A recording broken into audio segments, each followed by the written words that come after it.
The first time I saw the Colosseum, I thought the gods had finally decided to build something for themselves.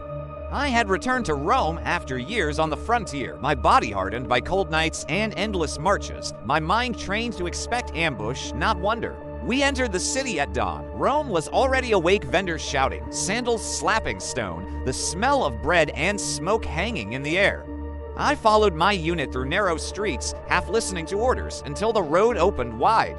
And there it was. The Colosseum rose before me like a mountain carved by human hands. Layer upon layer of arches climbed toward the sky, each one perfect, each one daring the heavens to challenge it. I had seen amphitheaters in distant provinces, crude imitations built by governors desperate to feel Roman. This was no imitation. This was power made solid. I stopped without meaning to, so did others.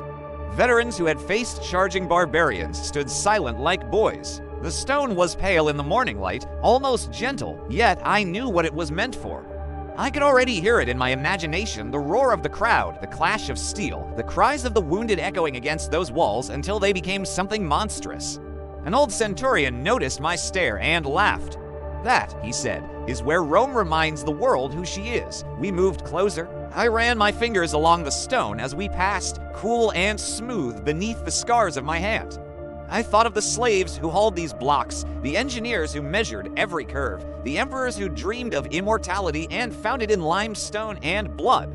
I thought of the men who would fight here, criminals, captives, gladiators trained like weapons, men who might die so others could feel alive for an afternoon.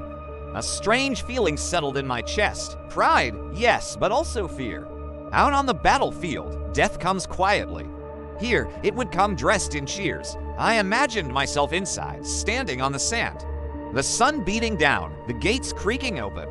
My armor heavier than it had ever felt. Would the crowd love me? Would they remember my face? Or would I fall, just another body dragged away, another story swallowed by Rome's hunger for spectacle? As we marched on, the Colosseum remained behind me, but its shadow seemed to follow. I understood then that Rome was not just an empire of roads and legions.